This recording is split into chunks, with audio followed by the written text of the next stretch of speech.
আদি পাপা গেছে নিচে মাছ আনতে, আর এখানে বৃষ্টি পড়ছে, অনেক জোরে জোরে বৃষ্টি পড়ছে। আর আদির পাপা নিচে মাছ আনতে গেছে। কি মাছ খাবে তুমি আদি? জিওল মাছ। আচ্ছা, আজ সকাল থেকে যা পরিমাণে বৃষ্টি পড়ছে, মানে একদম ভোরবেলা থেকে স্টার্ট হয়েছে, এখনও অবধি কন্টিনিউ চলছে। আমি বৃষ্টির মধ্যে দাঁড়িয়েই আমি ভিডিওটা বানাচ্ছি, কারণ বৃষ্টি যখন থেকে পড়ছে ভেবেই রেখেছিলাম যে আজকে বৃষ্টিতে ভিজবো, স্নান করার আগে হলেও বৃষ্টিতে ভিজবো। তাই চলে এসেছি ছাদে চুপি চুপি। মা জানে না, মা জানতে পারলে আমি শেষ। আমি স্নান করার নাম করে চলে এসেছি ছাদে, দিয়ে ছাদে এসে বৃষ্টিতে ভিজছি, কারণ এরপরে গিয়ে স্নানটা করে নেব। স্নান করার পরে আর ভিজতে পারবো না। আর ছোটোবেলায় তো আগে প্রায়ই ভিজতাম, যখনই বৃষ্টি হতো ছোটোবেলায় ছাদে চলে আসতাম, ভিজতাম। তো আর এখন সেটা হয়ে ওঠে না। আর আমার আদিকে ঘুম পাড়িয়ে এসেছি বলে আরও এসেছি।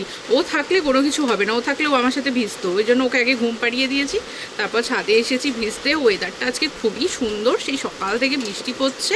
আর আদির পাপা একদম বৃষ্টিতে ভিজতে চায় না, ওই জন্য ওকেও নিয়ে নিই, আমি একা একাই অল্প অল্প করে ভিজে নিলাম। এবার যাবো স্নান করতে, কারণ বৃষ্টিতে ভেজার পর মাথাটা প্রচণ্ড যন্ত্রণা করে জলে। তো তোমাদের কার কার লোকেশনে বৃষ্টি হচ্ছে আর আজকের ওয়েদারটা তোমাদের কেমন অবশ্যই কমেন্ট করে জানিও আমাকে। ভিডিওটা ভালো লাগলে অবশ্যই লাইক শেয়ার কমেন্ট করো। আজকে আসছি, টাটা, আবার পরে দেখা হবে।